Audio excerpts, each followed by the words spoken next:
Pecha Kucha again, running after time. So, when I heard the wow factor, I immediately thought about the X factor. You all know the X factor? Well, basically, what struck me is one member of jury said to a little girl singing, he said, "You're singing very well, but it's not sufficient to sell albums. You have a lovely voice, but that's definitely not sufficient." So basically, what we're going to be seeing in this presentation is there are many ways helping us having a wow factor and picking up those wows to make sure that we sell research. We all here are research companies, and I think we need to make sure we have a future. And not everything is said in this presentation. Okay, so the wow research is happening in 4 different moments. Well, the second one is the research process. You will see, it's making it happen. Third one is the results, making it work, and on longer term, the industry role. You're saying only 3, and I said 4. The 4th is coming. Yes, my favorite wow of the day. When I get a PO, the day the research is being ordered. It's fantastic. When I'm not paid 120 days afterwards, I get a wow in research doing my job. I feel respected. Nobody would leave a car dealer and say, "I'll pay for the car in 120 days. It doesn't happen. The other wow, shit, it's very loud, sorry. You were right, it's a terrible microphone, is the briefing. Either it's a one-way feeding process or it's a win-win situation. And that's very interesting, win-win situation, because I get a wow in a briefing when everybody's learning, when I'm learning, but when the client is learning. We need to be challenging. Ah, my favorite one, the material. How often in research we hear, "This is the material, but you should tell the consumer it's like this normally." How great can we work with something like this? They just work on imagination, and consumers do not have imagination for that at that moment. I'd rather have this as a material, and then I get a wow, because beyond being respected, or the consumer being respected with great material, I can make it evolve towards this, and this is our role. Taking something good and making it great. Ah, shit, what is this? Right, thanks, Brad.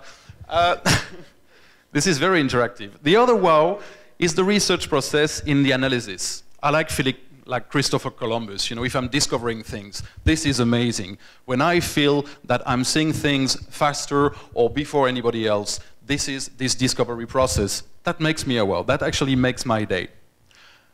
The reporting, very important. You know, what I love most is when I make myself smile. If you cannot manage to make yourself laugh or smile while building your presentation, then maybe somehow that's going to be a wow. And that's going to be a wow for yourself, and that might be a wow for the other ones. Ah, very interesting, the presentation. It's running fast, huh? Basically, have you looked at Brel when he's singing? He's singing as if it was his last concert. So there is a research that says, present as if it was your last presentation, because one day it will be true. So somehow, make it, yeah, think about it, this one. Make it nice, because, and that's the title of the presentation, a wow is a mom. Do you know what a mom is? A mom is the reflection of the wow. That means that we get a wow if our customers get a wow. And that's what's very important, because we are not artists. As long as we fall in ecstasy on our tools, our models, our work, then we are just looking at that. And you know, from 2 years ago, this is a slide you probably saw, being in love with tools is sick. So research is a tool and is merely a tool, and we shouldn't be focusing on that. And that's something which is important. So remember the mom, not the wow. Yeah, this one should get faster. Sorry. So when do we get a wow? By using the tool. First is being understood. And this is something which comes on the medium term. You know, when you're in a presentation and everybody is looking like fried fish, this is not very interesting. You'd rather have people in an interactive way understanding what you're saying, what you're bringing. Because, okay, so I've got an apple, so I've got a big ego. I don't know who presented that earlier. That's true. I'm proud. I'm proud when I see the results, when I see an ad or when I see an innovation in store on which, as a researcher I worked on, I feel like Frankenstein, you know, it's alive. And basically, that's what's interesting. Also, when I feel useful, I love feeling useful. When I see that not only there is an innovation or a TV ad in the market on which I helped, but it's also in line with the insights. And you feel, hey, I am useful here as a researcher, as a tool.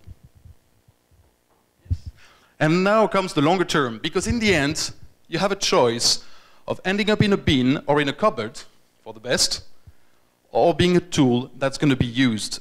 And the industry needs to be seen as a tool, not as a report that actually falls into somebody else's cupboard. Because if we make it a mom, we won't be in a dead end, but we will have a great horizon for the industry. Because this industry, I see a lot of young people here. You're the youngest one, no, Ludovic? And basically, we need to make sure that in the end, this industry becomes sexier and sexier. And there are some ways. And first, how to make a mom is put yourself in your customer's shoes. Not the consumer, your clients. Try to understand what are their problems. How are they using your research? How do they feel at your presentation? When you say to somebody a negative perception, you are criticizing their work. So, you said how to bring consumers into the boardroom. I would say how to bring your clients in your boardroom so you actually understand what they're doing. Because when you see that, this is basically the people who made that glass never went to that party. Thanks a lot.